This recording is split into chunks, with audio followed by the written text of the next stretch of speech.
அல்லேலூயா. ஒரு வசனத்தை கூட நாம் வாசிப்போம். வாசித்து கர்த்தருடைய நாமத்தினாலே வெளிப்படுத்தின விசேஷம் 4ஆம் அதிகாரம் 3-4 வசனங்களை வாசிப்போம். வீற்றிருந்தவர் பார்வைக்கு வச்சிர கல்லுக்கும் பதுமராகத்துக்கும் ஒப்பாயிருந்தார். அந்த சிங்காசனத்தை சுற்றி ஒரு வானவில் இருந்தது. பார்வைக்கு மரகதம் போல் தோன்றிற்று. அந்த சிங்காசனத்தை சூழ 24 சிங்காசனங்கள் இருந்தன. 24 மூப்பர்கள் வெண்வஸ்திரம் தரித்து தங்கள் சிரசுகளில் பொன்முடி சூடி அந்த சிங்காசனத்தின் உட்கார்ந்திருக்க கண்டேன். அந்த சிங்காசனத்தில் இருந்து மின்னல்களும் இடிமுழக்கங்களும் புறப்பட்டன. தேவனுடைய 7 ஆவிகளாகிய அக்கினி தீபங்கள் சிங்காசனத்துக்கு முன்பாக எரிந்து கொண்டிருந்தன. அந்த சிங்காசனத்திற்கு முன்பாக பளிங்குக்கு ஒப்பான கண்ணாடி கடல் இருந்தது. அந்த சிங்காசனத்தின் மத்தியிலும் அந்த சிங்காசனத்தை சுற்றிலும் 4 ஜீவன்கள் இருந்தன. அவைகள் முற்புறத்திலும் பின்புறத்திலும் கண்களால் நிறைந்திருந்தன. ஒரு நிமிடம் ஜெபம் பண்ணும். கர்த்தாவே, நாங்கள் உம்மை ஸ்தோத்திரிக்கிறோம். உம்முடைய நாமத்தை மகிமைப்படுத்தும்படி அடியாருடைய கண்களை திறந்து விடும். உம்முடைய நல்ல கரத்தில் எங்களை தாழ்த்தி ஒப்பு கொடுக்கிறோம். எங்களோடு கூட பேசும் பரம ரகசியங்களை கர்த்தர் வெளிப்படுத்தித்தார். உம்முடைய நல்ல கரத்தில் எங்களை தாழ்த்துகிறோம். ஆசீர்வதி. இயேசுவின் நாமத்தை தாழ்மையோடு பிதாவே. அல்லேலூயா, அல்லேலூயா. நாம் அருமையான ஒரு வேத பகுதியை வாசிக்கிறோம். இந்த வேத பகுதி நாம் பல நேரமும் பல அனுபவங்களிலே நாம் இதை கற்றிருக்கிறோம். ஆனாலும் இன்றைக்கு நான் இதற்குள்ளே திரும்பவும் கடந்து போக நான் வாஞ்சித்து இந்த வசனத்தை வாசித்திருக்கிறோம். இதில் நாம் பார்க்கும் பொழுது சிங்காசனம் இருக்கிறது. அது தேவனுடைய சிங்காசனம் என்று சொல்லி பார்க்கிறோம். அந்த சிங்காசனம் பார்வைக்கு வச்சிரக்கல்லுக்கும் மரகதத்துக்கும் தோன்றிற்று என்று சொல்லி இருக்கிறது. அல்லேலூயா. வச்சிரக்கல் என்று சொல்லுவது ஆண்டவருடைய அன்பை காட்டுகிறது. அல்லேலூயா. ஆண்டவருடைய அன்பை காட்டுகிறது. மரகதம் என்று சொல்லுவது அவருடைய மகிமை நிறைந்த ஒரு அனுபவத்தை காட்டுகிறது. நம்முடைய ஆண்டவர் அன்பு நிறைந்தவர் மாத்திரமல்ல, அவர் மகிமை நிறைந்தவர். நம்முடைய ஆண்டவர் அந்த சிங்காசனத்தை சுற்றிலும் என்ன இருக்கிறது? அங்கே 24 மூப்பர்கள் என்று சொல்லுகிற 24 சிங்காசனம் என்று சொல்லுகிறோம். அல்லேலூயா. இந்த எண்ணிக்கைகள் இவைகளை எல்லாம் எழுத்தின்படி தேவ பிள்ளைகள் ஒரு நாளும் தியானிக்க கூடாது என்று சொல்லி நான் ஏற்கனவே உங்களுக்கு சொல்லி இருக்கிறேன். அல்லேலூயா. எழுத்தின்படியாக வேத புஸ்தகத்தை எப்பொழுதுமே நாம் தான் தியானிக்க கூடாது. அப்படியானால் இந்த 24 மூப்பர்கள் யார் அப்படி என்று சொல்லுவோமானால் பரிசுத்தவான்கள் அதை பழைய ஏற்பாட்டு பரிசுத்தவான்கள் என்று சொல்லுகிறார்கள். அல்லேலூயா. பழைய ஏற்பாட்டு பரிசுத்தவான்கள்ல இவர்கள் யார் என்று சொல்லுவோமானால் இது அதாவது தாவீதனுடைய காலத்திலே அவனுடைய அந்திய காலம் வரும் பொழுது இந்த மூப்பர்கள் என்று சொல்லுகிற அனுபவங்களை அவன் பிரித்தெடுத்திருக்கிற ஒரு காரியத்தை பார்க்க முடியும். 1 நாளாகமம் 23ஆம் அதிகாரத்தில் இருந்து அவன் அநேக வகுப்புகளை பிரித்தெடுத்தான். முதலாவது 38,000 லேவியர்களை பிரித்தெடுத்தான். 38,000 லேவியர்களை பிரித்தெடுத்து, அதாவது லேவியர்கள் ஆசாரியர்களை பிரித்தெடுத்து அவர்களுக்கு 24 அமைப்புகளாக அவர்களுக்கு என்ன பதவி கொடுத்தான் என்று சொல்லி பார்க்கிறோம். அல்லேலூயா. அதற்கு பின்பு அங்கே அதாவது மாதம் 12 அதாவது 12,000 பேரை ஒரு மாதத்துக்கு பிரித்தெடுத்து 12,000 பேரை 12 மாதத்திற்கும் அவர்கள் தேசத்திலே சேவை செய்யும்படி வைத்தான் என்று சொல்லி பார்க்கிறோம். அல்லேலூயா. அதை 2 மணி வசனத்தை நாம் வாசிக்கலாம். அதாவது 21 நாளாகவும் 23ஆம் அதிகாரத்திலே 1-2 வசனங்களை வாசிங்கள். போது ஆக்கினான்.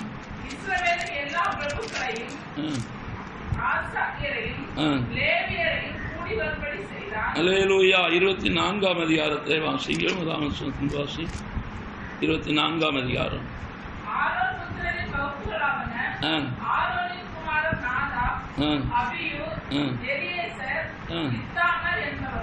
போதும். அல்லேலூயா. இவர்களை நாம் பேரெல்லாம் வாசித்து கொண்டு போனால் நேரம் போய்விடும். இவர்களை பிரித்து எடுத்து அவன் என்ன செய்தான் என்று சொன்னால், வகுப்பு வகுப்பாக 24, அதாவது வகுப்புகள் 24, அதாவது பாடகர்கள், இப்படி பல வகுப்புகளை அங்கே வகுப்பு வகுப்பாக தெரிந்தெடுத்துறது. எல்லாம் 24,000 அல்லது 24,000 அல்லது 24 வகுப்பு என்று சொல்லுகிறது. அப்படியானா கர்த்தரை ஆராதிக்கிற தேவ பிள்ளைகள் தான் அங்கே மூப்பர்கள் என்று சொல்லி பார்க்கிறோம். அல்லேலூயா. மூப்பர்கள் கர்த்தரை ஆராதிக்கிறவர்கள். அப்படியானா கர்த்தரை ஆராதிக்கிறதுனா பழைய ஏற்பாட்டில் முதலாவது ஆண்டவர் யாரை ஆராதிப்பதற்கு தெரிந்து கொண்டார் என்று சொல்லி நாம் பார்க்க வேண்டுமானால் 12 கோத்திரத்திலும் உள்ள வாலிபர்களை தான் ஊழியர்களாக முதலாவது எடுத்தார். அல்லேலூயா. 12 கோத்திரத்திலும் உள்ள வாலிபர்களை ஆண்டவர் முதலாவது ஊழியர்களாக தெரிந்தெடுத்தார்.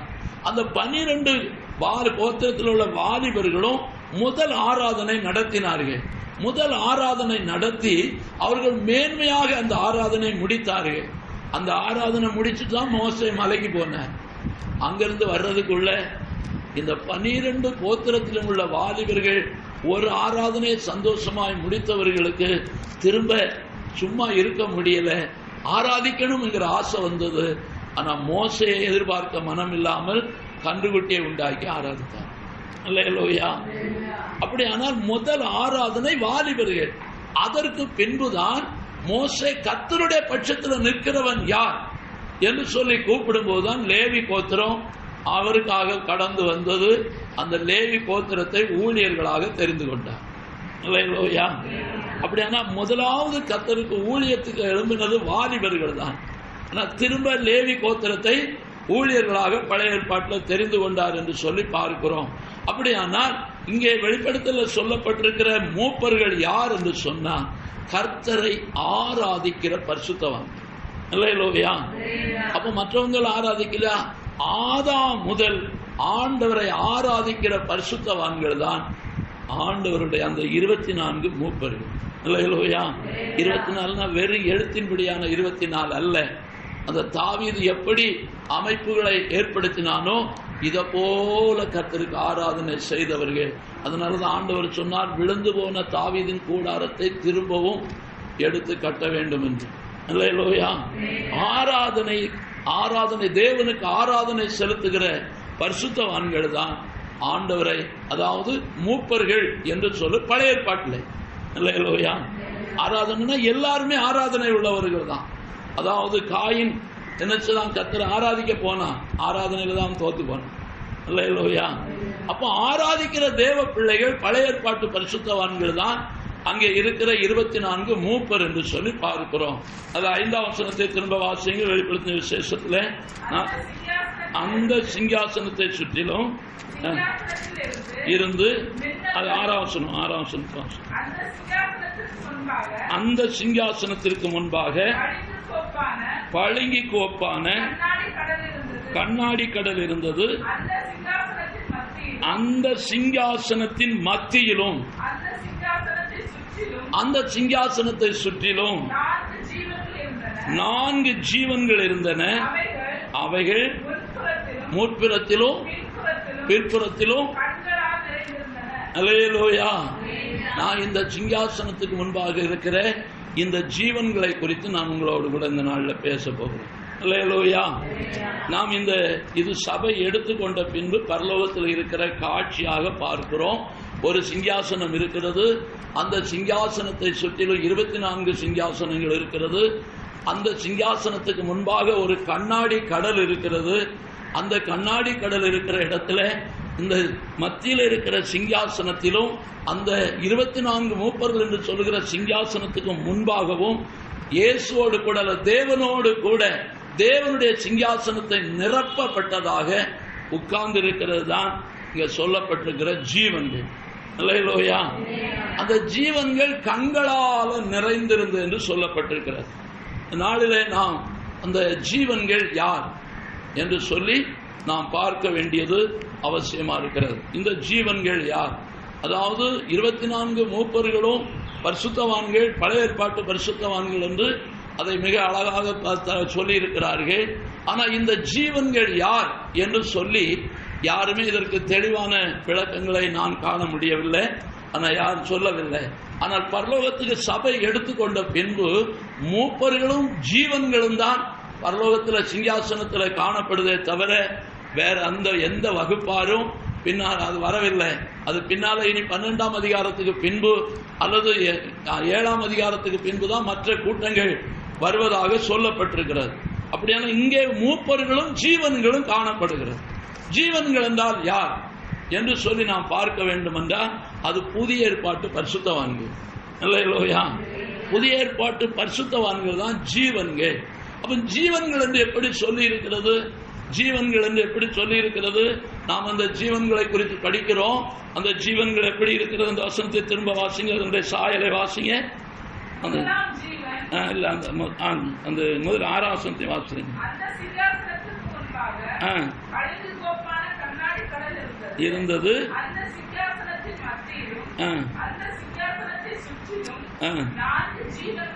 4 ஜீவன்கள் இருந்தன. அவைகள் முற்புறத்திலும் பிற்புறத்திலும் கண்களால் நிறைந்திருந்தன. முதலாம் ஜீவன் சிங்கத்துக்கு ஒப்பாகவும், 2ஆம் ஜீவன் காளைக்கு ஒப்பாகவும், 3ஆம் ஜீவன் முகமுள்ளதாகவும், 4ஆம் ஜீவன் இருந்தன. அந்த 4 ஜீவன்களிலும் ஒவ்வொன்று அவ்வாறு சிறகுள்ளவைகளும் சுற்றிலும். அல்லேலூயா. இது கண்களால் நிறைந்தது. 6 சிறகு இருக்கு. ஐயா, புதிய ஏற்பாட்டு பரிசுத்தவான்கள் சொல்லி சிறகெல்லாம் இருக்குது. அல்லேலூயா. அப்படி என்று கேட்பீர்கள். அல்லேலூயா. இது சிறகெல்லாம் இருக்கிறதுனால, கண்ணெல்லாம் இருக்கிறதுனால எல்லாரும் இது என்னன்னே இதுக்குரிய விளக்கத்தை ஒருவரும் சொல்றதில்லை. இதை பொதுவாக தூதர்கள் என்று சொல்லிவிட்டு விட்டு விடுகிறார்கள். நான் உங்களுக்கு இந்த நாட்களில் எனக்கு கிடைத்த வெளிச்சத்தின்படி நான் உங்களுக்கு இதனுடைய விளக்கத்தை சொல்ல விரும்புகிறேன். அல்லேலூயா. முதலாவது இந்த ஜீவன்கள் என்று சொல்லுகிறதை கேருபீன் என்பதாக முதலாவது சொல்லப்பட்டிருக்கிறது. இது ஏசாயா கண்ட தரிசனத்தில் அங்கே சொல்லப்படும். கேருபீனும் சேராபீனும் என்ன செய்தது? அங்கே கர்த்தரை ஆராதித்தது. அவர்களுக்கு 6 சிறகு இருந்ததாக சொல்லப்பட்டிருக்கிறது. அல்லேலூயா. அதான் தேவதூதனுக்கு 6 சிறகு உண்டு அப்படி என்பதாக சொல்லுகிறது. அப்படியானால் நாம் வேதத்தின் அடிப்படையில் பார்க்க வேண்டுமானால் இந்த படத்தில் கீழே அடியில் இருக்கிற கிருபாசனத்தினுடைய அந்த பெட்டிக்கு மேலே 2 கேருபீன் இருக்கிறது. அல்லேலூயா. இது 37ஆம் அதிகாரத்தில் யாத்திராகமத்தில் எழுதப்பட்டிருக்கிறது. அந்த பெட்டியை செய்த அனுபவங்கள் எல்லாம். அந்த பெட்டியினுடைய அளவுக்கு மேலே ஒரு தகடு இருக்கிறது, தங்க தகடு. அந்த தகடுக்கு பேர் தான் கிருபாசனம். அல்லேலூயா. இன்றைக்கு கிருபாசன சபைகள் இருக்கிறதற்கு காரணம் அந்த கிருபாசனத்தினுடைய மேன்மையை வைத்து. அல்லேலூயா. கிருபாசனத்துக்கிட்ட யாரும் போக முடியாது. ஆனால் இந்த சபைக்குள்ள எல்லாம் போகலாம். அல்லேலூயா. இந்த கிருபாசனத்துக்குள்ள போக முடியாது, கிட்ட போக முடியாது. அது அவ்வளவு பயங்கரமான அந்த கிருபாசனத்தை 2 தூதர்கள் போல 2 சிறைகளை வைத்த 2 மனிதர்கள் உட்கார்ந்து இருக்கிறார்கள். அல்லேலூயா. அவர்கள் என்ன செய்கிறார்கள்? அந்த கிருபாசனத்தை கவர்ந்து தங்களுடைய சிறைகளால மூடி இருக்கிறார்கள்.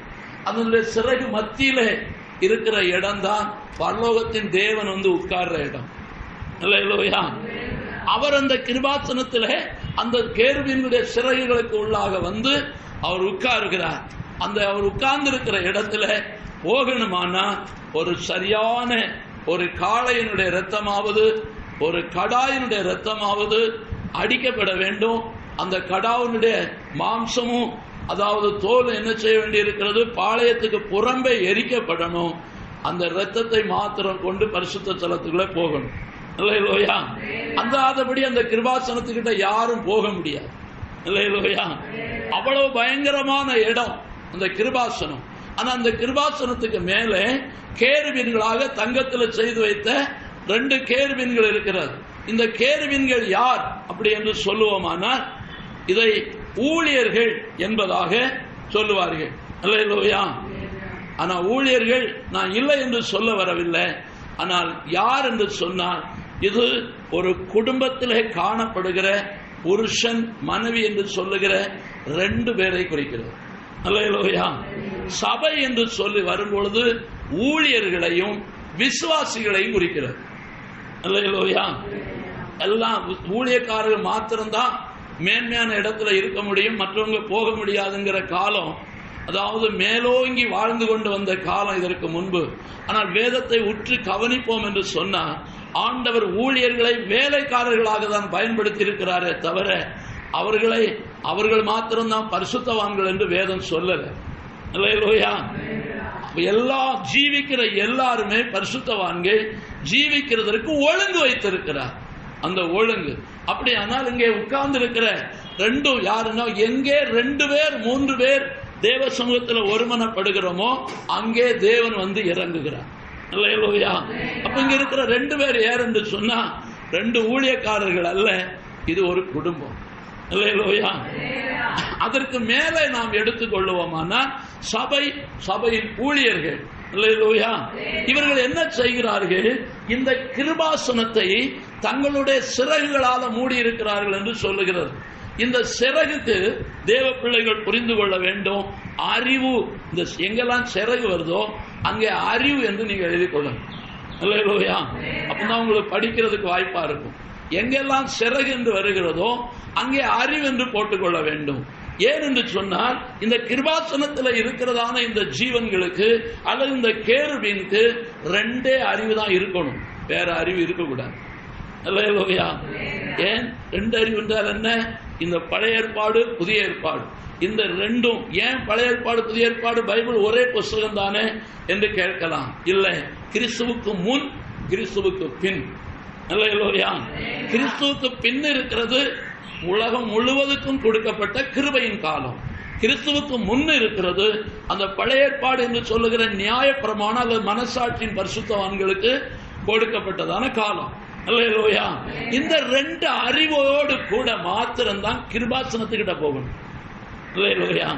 கிருபாசனத்துக்கிட்ட வேற எந்த ஒரு அறிவையும் கொண்டு போய் பிரயோஜனம் கிடையாது, போகக்கூடாது.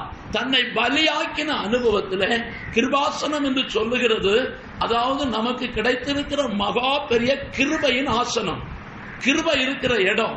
அந்த கிருபை இருக்கிற இடத்துக்கு நாம போகணுமானா இந்த வேத புஸ்தகத்தை பழைய ஏற்பாடு புதிய ஏற்பாடுங்கிற இந்த 2 அனுபவத்தோடு கூட மாத்திரம் நாம் கிருபாசனத்துக்கு போகணும்.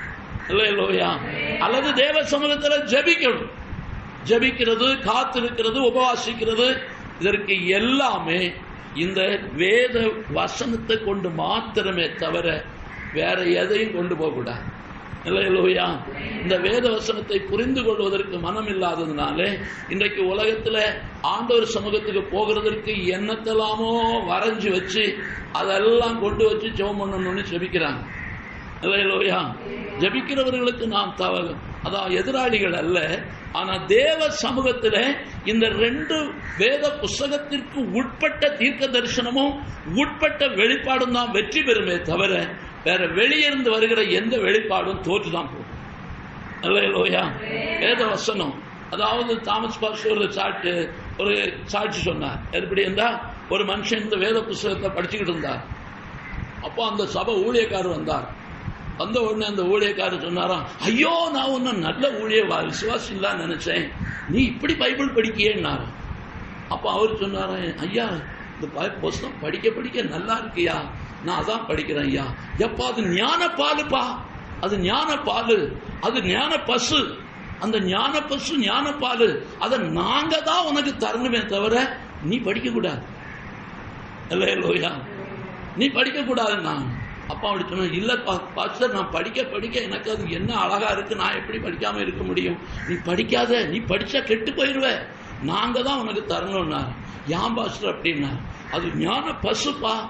நான் சொன்னாராம், இந்த ஞான பசுவை நான் விலை கொடுத்து வாங்கிட்டு வந்திருக்கிறேன், இனிமேல் நீங்க எனக்கு தரவே வேண்டாம், நான் டெய்லி கறந்து குடிச்சுக்கிறதுன்னு கொண்டுட்டு போயிட்டான். இல்லையா? அது அந்த சபையார் அப்படியே எழுதி வச்சிருக்கிறாங்க. அந்த சபையில் உள்ளவங்க தான் எழுதியிருக்காங்களாம். சாமியார் இப்படி சொன்னாரு, அதுக்கு அந்த விசுவாசி இப்படி பதில் சொல்லிட்டு அவர் பைபிள் படிக்க ஆரம்பிச்சிட்டாருங்க. இல்லையா? இன்னைக்கு அந்த ஜனங்கள் என்ன செய்ய விட மாட்டாங்க, பைபிள் வாசிக்க விட மாட்டாங்க. அதே போல சில ஊழியக்காரர்களும் விசுவாசிகளை பைபிள் வாசிக்க சம்மதிக்க மாட்டாங்க. பைபிள் வாசித்த கேள்வி கேட்பான். இல்லையா? ஆமா, என்னத்தையா ஒன்று சொல்லிக்கிட்டு இருப்பான், ஊழியம் செய்யணும்பா, அல்ல எங்கேயாவது போகணும்பா, என்னத்தையா ஒன்று நம்மளை பார்த்து குற்றப்படுத்துவான். ஒன்றும் தெரியலைன்னா சொன்னதை கேட்டுட்டு இருப்பான். இல்லையா? அப்படி யாரும் சொன்னதை கேட்டுட்டு இருக்காதுங்க. எல்லாரும் நல்லா பைபிள் படிக்கும். இல்லையா? ஆமா, அது அதாவது படிக்கக்கூடாதுன்னு சொல்றவங்க சொல்றாங்களா, அது ஞானப்பால். அந்த பைபிளுக்கு வச்சிருக்கிறது நாம பரிசுத்த வேதாகமம். அவங்க சொல்றாங்களாம் ஞானப்பால் கொடுக்கிற பசுன்னு வச்சிருக்காங்க. இல்லையா? ஆமா, ஞானப்பால் கொடுக்கிற பசு. ஆகையினால இந்த ஞானப்பால் கொடுக்கிற பசு வீட்டில் இருந்ததானா நமக்கு ஒரு பஞ்சமும் இருக்காது. இல்லையா? வீட்டில் இருந்தா போதாது, அந்தி விளக்கு என்ன செய்யணும், கறக்கணும். இல்லையா? ஆமா, டெய்லி கறந்து சாப்பிட்டா இது ஞானப்பால். அப்படியானா அந்த வேத புஸ்தகத்தை படிக்கும் பொழுது தான் நமக்கு தெரியும், நாம வேத புஸ்தகத்தை தவிர வேற ஒன்றையும் நாம் தேவ சமூகத்துக்கு கொண்டு போக கூடாது. இல்லையா? இல்லையா? இப்போ உள்ள ஊழியக்காரங்க என்னெல்லாமோ வச்சிருக்கிறாங்க, அப்படி ஒரு கதையும் என்னெல்லாமோ கொண்டு வச்சுட்டு தான் என்ன செய்யறாங்க, பிரசங்கம் பண்றாங்க. அப்படி பிரசங்கம் பண்றத நான் நல்லதோ கெட்டதோ சொல்ல வரவில்லை, நமக்கு அப்படிப்பட்ட அறிவை கத்த தரல. இல்லையா? ஆகையினால அதுக்காக நான் ஆண்டவரை மகிமைப்படுத்துகிறேன். அப்படியானா அந்த கிருபாசனத்தில் இருக்கிறது என்ன என்று சொன்னா ஜீவன் அல்லது கேருபீன். இல்லையா? கேருபீன். இந்த கேருபீனுக்கு என்ன என்று சொன்னார், 2 அறிவு இருக்கிறது. அது வேத புஸ்தகமாகிய பழைய ஏற்பாடு, புதிய ஏற்பாடு. அப்படி என்று சொன்னால் கிறிஸ்துவுக்கு முன் கிறிஸ்துவுக்கு பின் இந்த 2 அறிவையும் வைத்திருக்கிறவர்கள் தான் கிருபாசனத்திலே காத்திருக்க முடியும், கிருபாசனத்தில் ஜெயம் எடுக்க முடியும். பழைய ஏற்பாடோ புதிய ஏற்பாடோ அல்லது 1 போதும் 2 வேண்டாம் என்று சொல்லுகிறவர்கள் கிருபாசனத்திட்ட போக முடியாது. இல்லையா? இதற்கு அடுத்தபடியாக எசேக்கியேல் தீர்க்கதரிசன புஸ்தகம் 1ஆம் அதிகாரத்தில் இதுக்கு அடுத்த கேள்விகளை குறித்து இருக்கிறது. இந்த காரியங்களை தேவ பிள்ளைகள் நான் உங்களுக்கு சொல்லி தந்திருக்கிறேன். ஆனாலும் இன்றைக்கு புரிந்து கொள்வதற்காக வந்திருக்கிற தேவ பிள்ளைகளும் அறிந்து கொள்வதற்காக நான் சில காரியங்களை நான் சொல்ல விரும்புகிறேன். 1ஆம் அதிகாரத்தில் 5ஆம் வசனத்தின் முதல் வாசிங்க. அது நடுவில் இருந்து 4 ஜீவன்கள் தோன்றின. 4ஆம் வசனத்தை வாசிங்களேன், எங்க இருந்து தோன்றினது? இதோ வடக்கே இருந்து புசல் காற்றும் பெரிய மேகமும் வர கண்டேன். அதை சுற்றிலும் பிரகாசமும் உண்டாயிருந்தது. அதன் நடுவில் இருந்து 4 ஜீவன்கள் தோன்றின. அவைகளின் சாயல் போதும். அல்லேலூயா. அதாவது நாம பார்க்கிறோம், இது எங்கே இருந்து வந்தது என்று, வடக்கே இருந்து புயல் காற்று. வடக்கே இருந்து புயல் காற்றுனா வடக்கே என்று சொல்லும் பொழுது பரலோகம் என்று சொல்லுகிறது. நாம ஏற்கனவே கடந்த நாளில் சொல்லும் போது வடக்கு திசை என்று வேதத்தில் வரும் பொழுது நாம் இஸ்ரவேல் தேசத்தை மத்தியாக வைத்து எழுத்தின்படி தியானித்து ரஷ்யா வடதேசம் என்று சொல்லுகிறது போல நாம் அதெல்லாம் விட்டு வடதேசம் அப்படி என்று சொன்னா நமக்கு பரலோகம். அல்லேலூயா. பரலோகத்திலிருந்து ஒரு காற்று இறங்கி வருகிறது. அந்த காற்றின் நடுவில் இருந்து 4 ஜீவன்கள் தோன்றுகிறது. 6ஆம் வசனத்தை வாசிங்க. அவைகளில் ஒவ்வொன்றுக்கும் 4 முகங்களும் 4 செட்டைகளும் இருந்தன. அவைகளின் கால்கள் நிமிர்ந்த கால்களாயிருந்தது. அவைகளுடைய உள்ளங்கால்கள் கண்டுகுட்டின் உள்ளங்கால்களுக்கு ஒப்பாய் இருந்தன. அவைகள் துலக்கப்பட்ட வெண்கல இருந்தன. 4 பக்கங்களிலும் மனுஷ கைகள் இருந்தன. அந்த 4க்கும் அதனதின் முகங்களும். அல்லேலூயா, அல்லேலூயா. நாம இதை பார்க்கும் பொழுது இதனுடைய உருவத்தை நீங்க பார்த்தீங்கன்னா மேல இருக்குது, மேல 2 கேருபீன் இருக்கிறது. அதுல ஒண்ணுக்கு 6 சிறகு, ஒண்ணுக்கு 4 சிறகு. நாம அதை பார்த்த உடனே இது என்னமோ பறவை மாதிரி இருக்குது அப்படின்னு நினைக்கிறோம். அல்லேலூயா. அதுக்கு 4 தலை இருக்குது. அந்த படத்தை வரையணுமானா இந்த முழு படமும் இந்த ஒரு கேள்வி 2 கேள்வினுக்கும் காணாது. அவ்வளவு தூரம் வரைஞ்சாதான் அது தெளிவா வரைய முடியும். அதுல 4 தலை இருக்குது. ஒரு கேருவினுக்கு 4 சிறகு இருக்கிறது. அது பக்கத்தில் ஒரு சக்கரமும் இருக்குது. அல்லேலூயா. அதான் இந்த எசேக்கியேல் 1ஆம் அதிகாரத்தில் இருக்கிற அதாவது சரித்திரம். அல்லேலூயா. இது என் படம் இல்ல, வேதத்தில் இருக்கிறத என்ன போட பரிசுத்தவான்கள் ஆழமானவர்கள் இதெல்லாம் அவர்கள் வரைந்து வைத்து செய்தி கொடுக்கிறதை நமக்கும் தெரிவிக்கிறது. அல்லேலூயா. ஆமா, இது நான் வரைஞ்சதல்ல, நமக்கு உள்ளதல்ல.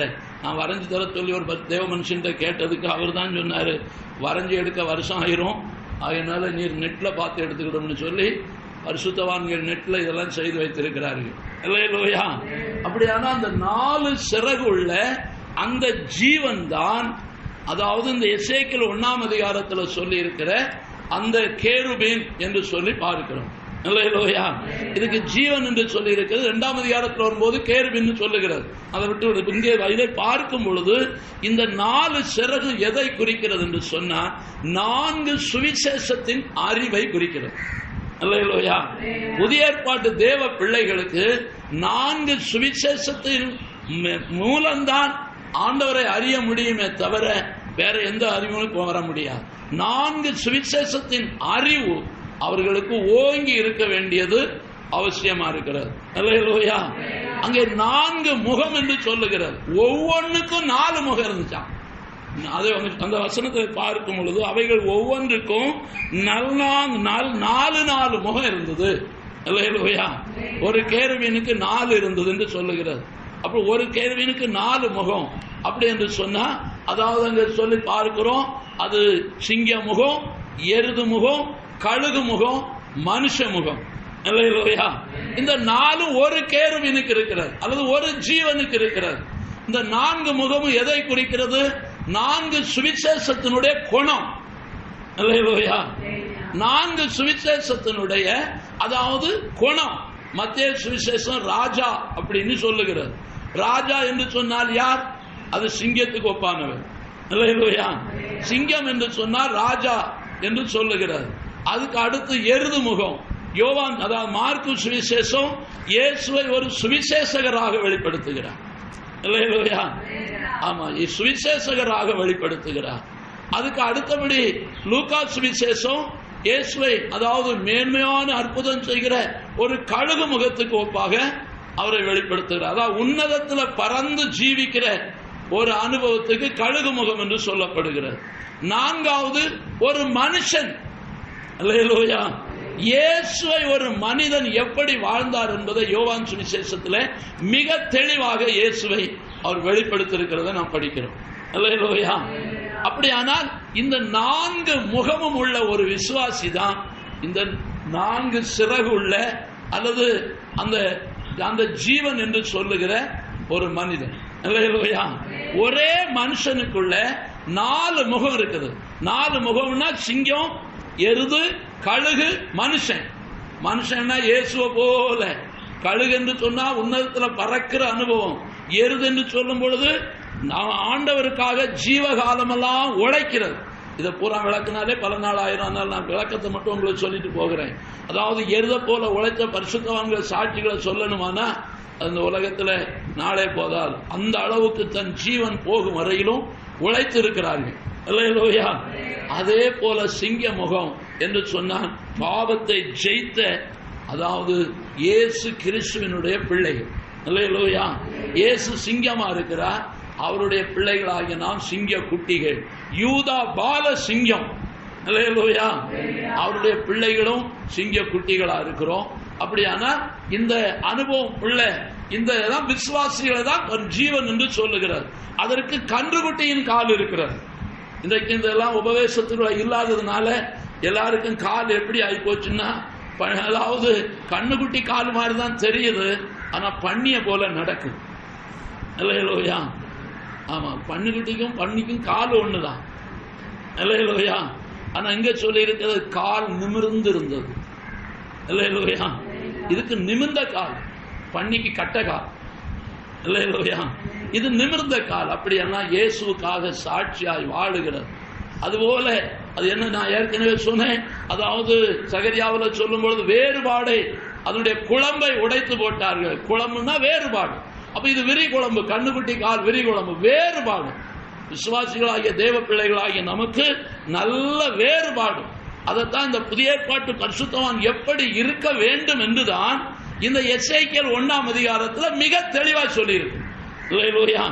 இந்த எசேக்கியேல் 1ஆம் அதிகாரத்தை பிரசங்கத்தில் நான் என் வாழ்க்கையில் யார்த்தையும் கேட்டதே இல்லை. ஆனால் கர்த்தர் எனக்கு தந்த வெளிச்சத்தில் நான் இவைகளை உங்களுக்கு மிக தெளிவாக சொல்லியிருக்கிறேன். இப்போ எல்லாம் சொல்ல நேரம் இல்லை, ஆனாலும் சொல்லி கொண்டு வருகிறேன். அதாவது இவைகள் என்ன சொல்லப்பட்டிருக்கிறது, அவனுடைய உள்ளங்கால்கள், அதாவது கன்றுக்குட்டியின் உள்ளங்கால்களுக்கு ஒப்பாயிருந்தன. அவைகள் துலக்கப்பட்ட வெண்கலத்தின் வர்ணமாய் மின்னிக் கொண்டிருந்தன. இல்லையா? அப்படின்னா சுவிசேஷத்தினாலே தங்கள் கால்களை ஆண்டவருக்காக பயன்படுத்தினர். இல்லையா? இன்றைக்கு சுவிசேஷம் யாருமே சொல்ல, உள்ளத்தில் பக்கத்தில் வருகிறவர்களுக்கு கூட சொல்ல சிலருக்கு முடியலை. ஆமாம், பக்கத்தில் அன்றைக்கு அப்படி அல்ல. ஞாயிற்றுக்கிழமை ஆறான முடிஞ்சா சாப்பாடு உண்டோ இல்லையோ, எப்படியே 2 தெருவில் போய் சுவிசேஷம் சொன்னாதான் விசுவாசிகளுக்கு, தேவ பிள்ளைகளுக்கு உறக்கம். இல்லையா?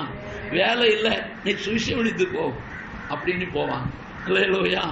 நான் சின்ன பையனா இருக்கிற நாட்களில் வேலை இல்லைன்னா உடனே என்னச்சுவாங்க, அதாவது ரட்சிக்கப்படாதவங்க ஒரு கச்சால் எடுப்பாங்க, அதால ஒரு கூடை எடுப்பாங்க, ஆற்றுல போய் 5-6 மீன் பிடிச்சிட்டு வரும் அப்படின்னு போவோம். இல்லையா? இப்போ ஆற்றுல போனால் அங்கே மணல் கூட இல்லை. இல்லையா? அந்த காலத்தில் வேலை இல்லைன்னா மீன் பிடிப்பு தான் ஆட்களுக்கு நடக்கும். எல்லா காலத்திலையும் ஆற்றுல மீன் உண்டு. இல்லையா? அதே போல விசுவாசிகளுக்கு வேலை இல்லைன்னா 2 தெருவில் போய் ஏசியாவது சொல்லிட்டு வரும். அப்படி என்று சொல்லி தான் வாழ்ந்தார்கள். ஆனால் இப்போ எல்லாருக்கும் வேலை இருக்கிறதுனால சுவிசேஷம் இல்லை. இல்லையா? ஆமாம், இது பெரிய ஒரு கொடுமையான காலம். தேவ பிள்ளைகள், நாம் தெருவில் போய் சுவிசேஷம் சொல்லுகிறோமோ இல்லையோ, நம்மோடு கூட நடக்கிறவர்களுக்கு, நம்மோடு கூட பழகிறவர்களுக்கு இந்த இயேசுவை சொல்லுவோமானால் நாம் தப்பித்துக் கொள்ளுவோம். இல்லையா? சொல்லிதான் ஆகணும். இங்கே இருக்கிற இந்த சக்கரம் எல்லா வசனத்தையும் வாத்து கொண்டு போக நேரம் இல்லாதனால 15ஆம் வசனத்தை வாசிங்க, 15, 16 வாசிங்க. நான் அந்த ஜீவன்களை பார்த்து கொண்டிருக்கையில், இதோ பூமியில் ஜீவன்கள் அண்டையிலே 4 முகங்களை உடைய ஒரு சக்கரத்தை கண்டேன். அந்த சக்கரங்களின் ரூபமும் அவைகளின் வேலையும், இந்த படிகை பச்சைங்கிற இடத்துல அன்பு என்று போட்டுக்கொள்ளணும். அன்பு படிகை பச்சைன்னா அன்பு. இது வெளிப்படுத்தல இருக்கு. சரி, வாசிங்க. அவைகள் 4க்கும் ஒரே வித சாயல் இருந்தது. அவைகளின் ரூபமும் அவைகளின் வேலையும். அல்லேலூயா. இதெல்லாம் படிச்சுட்டு என்னமோ சக்கரத்துக்குள்ள சக்கரம் அங்குது, அங்க கண்ணுங்குது, இங்க இருந்து எதுக்குமே அநேகருக்கு ஒண்ணுமே இது புரியல. பெரிய பெரிய ஆட்களுக்கே புரியல. அல்லேலூயா. இந்த சக்கரம் என்று சொல்லுகிறது 4 சக்கரம் இருந்தது என்று சொல்லுகிறது. அந்த சக்கரம் என்ன செய்தது என்று சொன்னா, சக்கரத்துக்கு உள்ளே சக்கரம் இருந்தது. அல்லேலூயா. அப்படி என்று சொன்னா, நீங்க மத்தேய வாசித்துட்டு நீங்க மார்க்கோ வாசிக்கும் போது நம்ம இது முன்னாலே வாசித்தோம் இல்லையா? அல்லேலூயா. அல்லேலூயா. 4 சுவிசேஷத்துக்குள்ளேயும் இங்க இருக்கிறதா அங்க இருக்குது, அங்க இருக்கிறதா இங்க இருக்கிறது, ஒன்றுக்கு ஒன்று பின்னி அப்படியே அழகாக இருக்கிறது. சக்கரத்துக்கு உள்ளே, சக்கரம்னா சுவிசேஷம். அல்லேலூயா. சக்கரம் என்று சொன்னா சுவிசேஷம், சுவிசேஷத்துக்கு உள்ளே சுவிசேஷம் இருக்கிறது. ஆனா இங்க சொல்லும் பொழுது ஒரு மகா பெரிய, உலகத்துல சுவிசேஷத்தை விட பெரிய சக்கரம் உலகத்துல கிடையவே கிடையாது. அல்லேலூயா. இது பெரிய சக்கரம், பெரிய சக்கரம். அப்படியானா இந்த சக்கரம் இன்னும் நம்ம படிச்சோமா, அங்க சொல்லப்பட்டிருக்கிறது, இந்த ஜீவன் எங்கெல்லாம் போதோ அங்கெல்லாம் இந்த சக்கரம் என்ன செய்யுமா, கூடவே போமா. அல்லேலூயா. நல்ல சுவிசேஷம் சொல்லுகிற ஒரு சுவிசேஷகர் வேலைக்கு போனாருன்னா சுவிசேஷத்தை வீட்டில் வச்சுட்டு போவாரா, கொண்டுட்டு போவார்? அல்லேலூயா. அவர் எங்க வேலை செய்தாலும் சுவிசேஷம் அவர் கூட தான் என்ன செய்யும், சூடே தான் இருக்கும். அவர் எங்க போன அதான் சுவிசேஷம். அதாவது ஜீவன் போகிற இடத்துக்கெல்லாம் சக்கரம் என்ன செய்தது, போனது. எல்லாத்தையும் நீங்க திரும்ப வடிச்சுக்கணுங்க, நான் அதுக்கு விளக்கத்தை மட்டும் சொல்லி விடுகிறேன். அல்லேலூயா. அப்ப அது சக்கரம் போகிற இடத்துக்கெல்லாம் ஜீவன் போகிறது, ஜீவன் போன இடத்துக்கெல்லாம் சக்கரம் போகிறது. அல்லேலூயா. ஆவி போக வேண்டும் என்று இருக்கிற எவ்விடத்துக்கும் அவைகள் போகிறது. ஆவியானவர் நடத்துதல். அல்லேலூயா, அல்லேலூயா. அப்படியானா தேவ பிள்ளைகளே, இந்த புதிய ஏற்பாட்டு பரிசுத்தவான்கள் எப்படி இருக்க வேண்டும் என்று சொன்னால் இந்த எசேக்கியேல் 1-2 அதிகாரத்தை போல இருக்கு. அல்லேலூயா. முழுவதும் சொல்ல முடியல. கடந்த நாள்ல நேற்று தினத்தில் கரெக்டா ஒரு 4 மணிக்கு ஒரு போன் வந்து, அல்லேலூயா. ராத்திரி போன் வந்தா எடுக்கும் போதே இருதயமெல்லாம் கொஞ்சம் பதறும். ஏன்னா என்ன வருதோ தெரியலையே அப்படி என்று சொல்லி. அப்போ என்னன்னா அது வேற ஒன்றும் பயமான போன் இல்லை. அப்போ தூங்கிட்டியா, முழிச்சிருக்கியா, ஜெப நேரத்தில் எப்படிமா தூங்க முடியும் அப்படின்னு. அல்லேலூயா. ஆண்டவர் 2 நாளா போராடுதார், ராத்திரி பூரா உறங்க விட வழி இல்லை. எசேக்கியேலை பின்பற்ற சொல்றாரு, எதுக்குன்னு கேட்டார். அல்லேலூயா. எசேக்கியேல் நிருபத்தை பின்பற்ற சொல்றாருயா, எனக்கு ஒன்றும் புரியலைன்னாங்க. எசேக்கியேல் நிருபத்தில் அதிகாரம் சொன்னாரா? இல்ல, அவர் முதலாவது இருந்தே எசேக்கியேலை பின்பற்ற சொல்றார். நான் சொன்னேன் 1-2 அதிகாரத்தில் சபை நடக்க வேண்டிய ஒழுங்கை சொல்லி இருக்கிறது. அதனால அந்த ஒழுங்குக்குள்ள சபையை வர சொல்லுவார் அப்படின்னு. அவர் நியாயம் தீர்க்க போறாராம், அவர் சபைக்கு சில காரியங்களை ஒழுங்கு பண்ண போறாராம். தப்புவிக்கணுமானால் அந்த எசேக்கியேல் 1 அதிகாரத்தின்படி அல்லது எசேக்கியேலுடைய நிருபத்தில் அதை பின்பற்றும்படி சபைக்கு எச்சரிக்கை சொல்லுன்னு என்று சொல்றாரு. அல்லேலூயா. ஆமா, அல்லேலூயா. அப்ப நான் சொன்னேன், நம்ம வீட்டுக்கு தான் சொல்ல முடியுமே தவிர உலகத்துக்கு சொல்ல முடியாது. ஆகையினால உங்களால முடிஞ்சா எங்கேயும் சொல்லுங்க. என்ன, எனக்கு தான் என் காலம் ரிட்டையர்ட் ஆயிட்டுன்னு யாரு சொல்ல கேட்க போறா? அல்லேலூயா. ரிட்டையர்ட் நாள் ஏன் காட்டுறாரு? அல்லேலூயா. நீங்க தான் ரிட்டையர்ட் ஆகி போய் நிலப்பற ஏன் உங்ககிட்ட காட்டுறாரு? அவர் காட்ட வேற ஆள் இல்லையா? அல்லேலூயா. எனக்கு தர்க்கம் நடந்தது. இல்லப்பா, என்கிட்ட சொன்னதுனால நான் உங்ககிட்ட சொல்றேன்பா அப்படின்னு. நாங்க சரி இருக்கட்டும். எசேக்கியேல் 1 அதிகாரம் சபை நடக்க வேண்டிய ஒழுங்குகள், அல்லேலூயா என்று சொல்லி அவர்களுக்கு சொல்லி முடித்தேன். அப்படியானா தேவ பிள்ளைகளே, சபை என்பது எப்படி இருக்க வேண்டும் என்று இந்த எசேக்கியேல் 1 அதிகாரம் மிக தெளிவாய் சொல்லி இருக்கிறது. அல்லேலூயா. அது மிக தெளிவாக சொல்லப்பட்டிருக்கிறது. 10ஆம் வசனத்தை வாசிங்க. அவர்களுடைய முகங்களின் சாயலுக்கு சாயலாவது வலது பக்கத்தில் 4 மனுஷ முகமும் சிங்க முகமும், இடது பக்கத்தில் 4 எருது முகமும் இருந்தன. அவைகளின் முகங்கள் இப்படி இருக்க அவைகளுடைய செட்டைகள் மேல பிரிந்திருந்தன. ஒவ்வொன்றுக்கும் உள்ள 2 செட்டைகள் ஒன்றோடு சேர்ந்திருந்தன. மற்ற 2 செட்டைகள், அல்லேலூயா. சுவிசேஷத்தை தேவ பிள்ளைகள் அதாவது மற்றவர்களுக்கு சொல்ல வேண்டும். சொல்லும் போது 2 பேரா தான் போகணும். அல்லேலூயா. அந்த 2 பேர் அப்படியானா தங்களுடைய செட்டைகள், அதாவது சுவிசேஷத்தை எப்படி உயர்த்தி சொன்னாலும் 2 செட்டைகளால தங்களை என்ன செய்து கொள்ளணும். அல்லேலூயா. ஊருக்கு சுவிசேஷம் எனக்கு பொழைப்புன்னு இருந்தோன்னு சொன்னா கொஞ்ச காலத்துல நாம் என்ன செய்யணும், சாத்தானுக்கு சாப்பாடாயும். அல்லேலூயா. தன்னை மூடிக்கொண்டு சுவிசேஷம் சொல்லணும் என்பதை சொல்லி இருக்கிறது. அல்லேலூயா. எல்லா வசனமும் சொல்லி கொண்டு போனா நேரம் போதாது. ஆகினாலே நான் விட விரும்புகிறேன். இன்னும் இதை நாம் பார்க்க வேண்டும். அதாவது இந்த வசனத்திலே படிக்கும் பொழுது இந்த சக்கரங்கள் எல்லாம் எப்படி இருந்தது, கண்களாலே நிறைந்திருந்தது. 18ஆம் வசனத்தில் படிக்கிறோம். அவைகளின் வட்டங்கள் வாசிங்க. அவைகளின் வட்டங்கள் பயங்கரப்படத்தக்க உயரமா இருந்தன. அந்த 4 வட்டங்களும், அல்லேலூயா. பாருங்க, இந்த வட்டம் தான் உலகத்துல பெரிய வட்டம். இந்த வட்டத்தை விட பெரிய வட்டம் உலகத்திலே கிடையாது. அல்லேலூயா. அது பயங்கரப்படத்தக்கதாக இருந்தது. சுவிசேஷத்தை கண்டா பயந்தான்.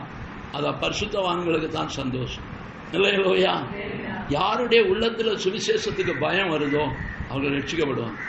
இல்லையா? சுவிசேஷத்தை எதிர்த்து நிற்கிறவர்கள் சுவிசேஷத்துக்கு பயப்படாத வரையிலும் அவங்க இயேசுவை ஏற்றுக்கொள்ளவே மாட்டாங்க. இல்லையா? அப்ப அந்த சுவிசேஷம் கண்களால் நிறைந்திருந்தது என்று சொல்லி இருக்கிறேன். நாம் அது வெளிப்படுத்தல இருக்கிற அந்த ஜீவன்களும் கண்களால் நிறைந்து இருந்து சொல்லி படிக்கிறோம். இது அந்த மேல இருக்கிற அந்த சக்கரம், அந்த சக்கரமும் அந்த ஜீவனையும் நாம் பார்ப்போம். ஆனால் அதில் போட்டிருக்கிறாங்க அங்கங்க அவர்களுடைய அந்த சுற்றி சுற்றி சுற்றி எல்லா இடமும் கண் இருக்கிறது போல அடையாளம் போட்டிருக்கிறாங்க. இல்லையா? மிக தெளிவா அழகா போட்டிருக்கிறாங்க. பரிசுத்தவான்கள் அப்போ தெளிவுள்ளவர்களாக உலகத்தில் ஏராளமான பேர் இருக்கிறாங்க. அவர்கள் அழகா எழுதி கண் என்று சொல்லுகிறது ஆவியானவருடைய நடத்து, வெளிச்சம். ஆவியான் இந்த வேதத்தை வாசிக்கணுமான பரிசுத்தாவியின் வெளிச்சம் இல்லாம வாசிக்க முடியாது. எப்பக்கத்திலும், அதாவது எந்த பக்கத்திலும் கண், முற்புறத்திலும் பிற்புறத்திலும் எந்த பக்கத்திலும் கண்களால் நிறைந்திருந்தது. அப்படியானா தங்களுடைய வாழ்க்கையை குறித்து தெளிவு, பரிசுத்த ஆவியானவருடைய நடத்துதல். பரிசுத்தாவியானவர் என்ன சொல்லப்படுது? பரிசுத்தாவியானவர் நம்மிடத்தில் வரும் பொழுது அவர் ஒரு பக்கம் பலப்படுத்துகிறார், இன்னொரு பக்கம் சகல சத்தியத்துக்குள்ள நடத்துகிறார். அல்லேலூயா! நம்முடைய பாவங்களை உணர்த்துகிறார். வழி இதுவே, இதுல நடவுங்கள் என்று சொல்லி நம்மளை நடத்துகிறார். அதாங்க சொல்ல பரிசுத்தாவியை தான் கண்கள் என்று சொல்லி இருக்கிறார். அல்லேலூயா! எப்பக்கத்திலும் கண்களால் நிரப்பப்படுகிற ஒரு அனுபவம். தேவ பிள்ளைகள் எப்படி நாம் இந்த ஜீவன்களாக இந்த உலகத்தில் ஆண்டவருக்கு கீழ்ப்படிந்து வாழுகிறோமோ அப்பொழுதுதான் ஆவியானவர் பரலோகத்துக்கு நம்மை தகுதிப்படுத்த முடியும். இவர்களுடைய ஆராதனையை குறித்தும், இவர்களுடைய தீர்க்க தரிசனங்களை குறித்தும், இவர்களுடைய வழிமுறைகளை எல்லாம் குறித்தும் நான் ஏற்கனவே உங்களுக்கு சொல்லி இருக்கிறேன். இல்லையா? அப்படியானா தேவ பிள்ளைகளுடைய வாழ்க்கையில, அதாவது மின்னல் அக்கினிக்குள் இருந்து என்ன செய்யறது? மின்னல்கள் தோன்றினது. இல்லையா? ஆமா, அந்த வசனத்தை வாசிங்க. அதாவது ஸ்தோத்திரம் 22ஆம் வசனத்திலிருந்து வாசிங்க, 21 இருந்தே வாசிங்களேன். அவைகள் செல்லும் போது இவைகளும் சென்றன, அவைகள் நிற்கும் போது இவைகளும் நின்றன, அவைகள் பூமியில் இருந்து எழும்பும் போது சக்கரங்களும் எழும்பின. ஜீவனுடைய ஆவி சக்கரங்களில் இருந்தது, ஜீவனுடைய தலைகளின் மேல் மண்டலம் இருந்தது. போதும். அல்லேலூயா! இவைகள் என்ன சொல்லப்பட்டிருக்கிறது என்று சொன்னால், அவைகள் நிற்கும் போது இவைகளும் நின்றது. எவைகள் நிற்கும் போது? நாம நின்னா சுவிசேஷமும் நிற்கும், நாம போனா சுவிசேஷம் என்ன செய்யும்? போகும். அல்லேலூயா! நம்ம போகலன்னா சுவிசேஷம் போகாது. இன்றைக்கு பல பகுதிகளில் சுவிசேஷம் நின்று போச்சுது, ஆனா அநேக இடங்களில் சுவிசேஷம் கடந்து போய் கொண்டிருக்கிறது. அல்லேலூயா! நாம நின்னா சுவிசேஷம் நிற்கும். அதான் சொல்றது, ஜீவன் நிற்கும் போது சக்கரம் நிற்கிறது, ஜீவன் போகும் பொழுது சக்கரமும் போகிறது. அல்லேலூயா! ஜீவனும் சக்கரமும் ஒன்னா இணைச்சிருக்கிறது. அப்ப இதெல்லாம் படிச்ச உடனே இது எந்தது சக்கரம், ஜீவன், இதெல்லாம் அப்படி போகுது, நம்ம சக்கரம் போல இருக்கு, வண்டி போல இருக்கு, தேர் போல இருக்கு நினைக்கிறாங்களே தவிர, இது உண்மையான பரிசுத்தவான்களுடைய ஒரு மேன்மையான ஜீவியம் என்பதை அநேகர் அறிந்து கொள்ளவில்லை. அல்லேலூயா! ஆனா ஆவியானவர் நமக்கு வெளிப்படுத்தி தந்திருக்கிறார். சக்கரம் என்பது சுவிசேஷம், ஜீவன் என்பது விசுவாசம். அல்லேலூயா! அது பரிசுத்தவான்கள். அப்ப இவர்கள் போகும் பொழுது நாம போனா சுவிசேஷம் நம்மோடு கூடவே வரும், நாம நின்னா நிற்கும். அது மாத்திரமல்ல, அவர்கள் தலைக்கு மேல ஒரு மண்டலம் என்ன செய்கிறது? வந்து கொண்டே இருக்கிறது, இருந்து கொண்டே இருக்கிறது.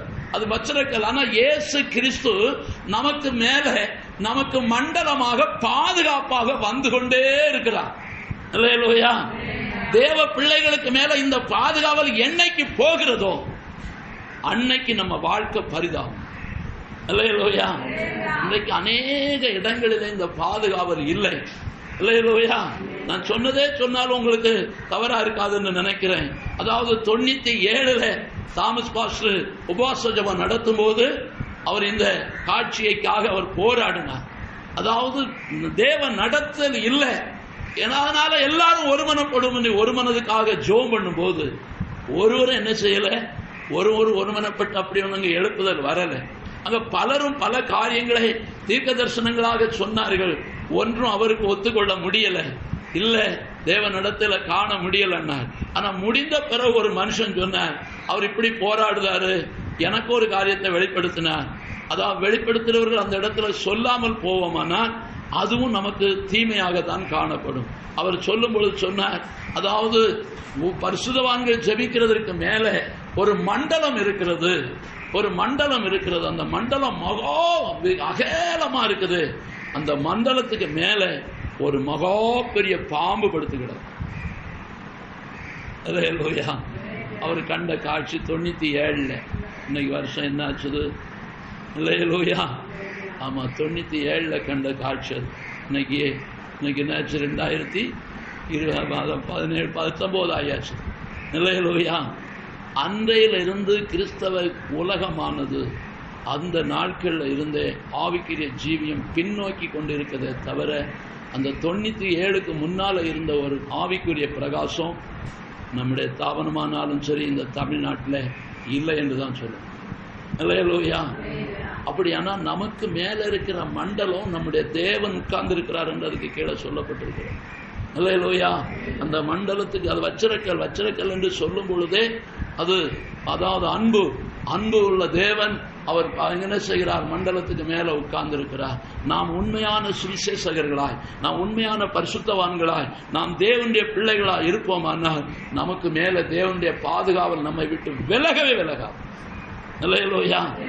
என்றைக்கு தேவ பிரசன்னத்தை இழக்கிறோமோ, என்றைக்கு தேவ திட்டத்தை இழக்கிறோமோ, என்றைக்கு தேவனை நாம் மறந்து விடுகிறோமோ, மண்டலம் இருக்கும், அவர் போயிடுவார். அல்லேலூயா. அதுக்கு மேல இன்னொரு என்ன செய்கிறான்? படுத்துக் கொள்ளுகிறான். அல்லேலூயா. அல்லேலூயா.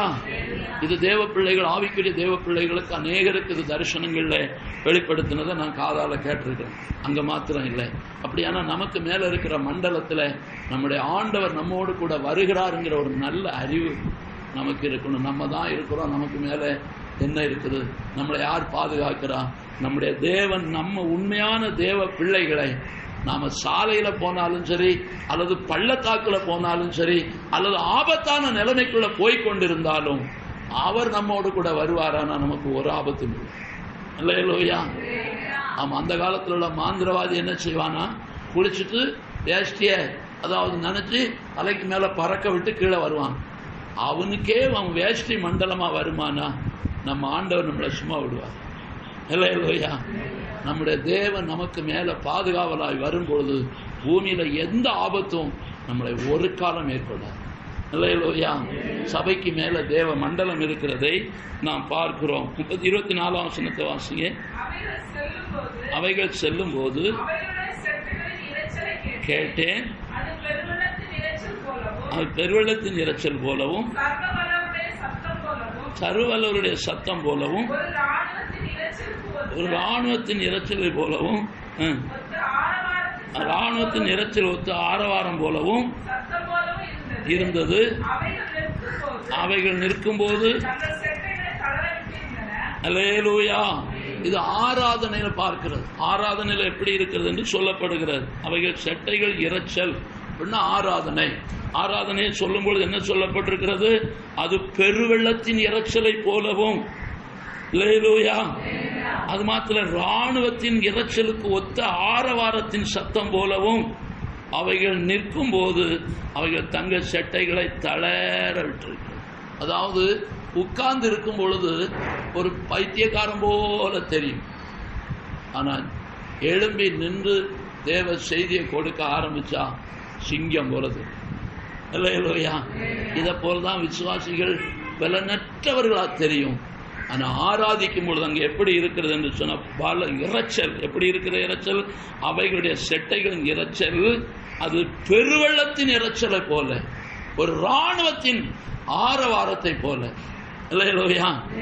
இப்போ அதாவது தேவ பிள்ளைகளுடைய ஆராதனைகள் எப்படி ஆயிற்று?